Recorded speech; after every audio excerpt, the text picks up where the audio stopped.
Indian premier league ఐపీఎల్లో sun Risers Hyderabad SRH తనకంటూ ప్రత్యేక గుర్తింపు సంపాదించుకుంది. విధ్వంసకర బ్యాటింగ్ కు మారుపేరుగా మారి లీగ్ చరిత్రలో అత్యధిక స్కోర్ సాధించిన జట్టుగా కొనసాగుతోంది.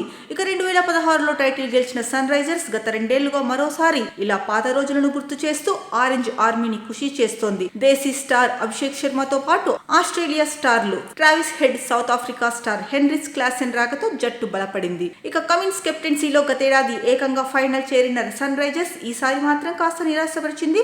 ఆరంభంలో వరుస ఓటములు చవి చూసినా ఆఖరిలో వరుసగా మ్యాచ్లు గెలవడం అభిమానులకు కాస్త ఊరట కలిగించింది. ఇక సన్ రైజర్స్ అనగానే ఆటగాళ్లతో పాటు ఆ జట్టు సహయజమాని కావ్య మారన్ టక్కున గుర్తుకు వస్తారు.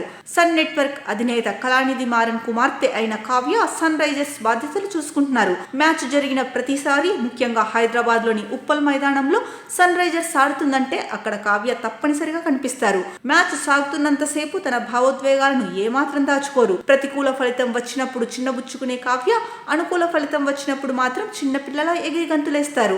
ఈ నేపథ్యంలో తొలిసారి మీడియా కంటికి చిక్కినప్పటి నుంచి ఇప్పటిదాకా సోషల్ మీడియాలో కావ్య మారన్ కు సపరేట్ ఫ్యాన్ బేస్ ఉంది.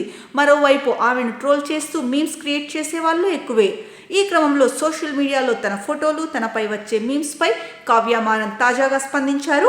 ఇన్సైడ్ స్పోర్ట్స్ కు ఇచ్చిన ఇంటర్వ్యూలో మాట్లాడుతూ, నిజంగానే అవి నా మనసు నుంచి వచ్చిన భావోద్వేగాలు. మ్యాచ్ ఎక్కడ జరిగినా అక్కడికి వెళ్లడం నా పనిలో భాగం. అయితే ఆట పట్ల ఉన్న అభిమానం కూడా అందుకు మరో కారణం. హైదరాబాద్ లో ఇంకా వేరేగా నేనేం చేయగలను? స్టేడియంలో కూర్చోవాల్సిందే కదా, అక్కడ మాత్రమే నేను కూర్చునేందుకు వీలుంటుంది. ఒకవేళ అహ్మదాబాద్ లేదంటే చెన్నై వెళ్తే అక్కడ ఏదో ఒక చోట కూర్చోవాల్సిందే. నేను ఎక్కడున్నా సరే కెమెరామెన్ నన్ను తప్పక క్యాప్చర్ చేస్తాడు. కొన్నిసార్లు అవే మీమ్స్ గా రూపాంతరం చెందుతాయని కావ్య మారన్ తెలిపారు. ఇక సన్ రైజర్స్ హైదరాబాద్ జట్టు అంటే తనకు ఎంతో ఇష్టమన్న కావ్య మారన్, సన్ రైజర్స్ ఆడుతుందంటే నా మనసంతా అక్కడే ఉంటుంది. సన్ రైజర్స్ కు నా హృదయంలో ప్రత్యేక స్థానం ఉంది. దానికోసం నా శాయశక్తులా కష్టపడి పని చేయగలిగిందంతా చేస్తాను. కాబట్టి సహజంగానే జట్టు విజయాలు అపజయాలను మనసుకు తీసుకుంటాను. అందుకే గెలిచినప్పుడు ఎంతగా సంతోషిస్తానో, ఓడినప్పుడు అంతే బాధపడతానని చెప్పుకొచ్చారు.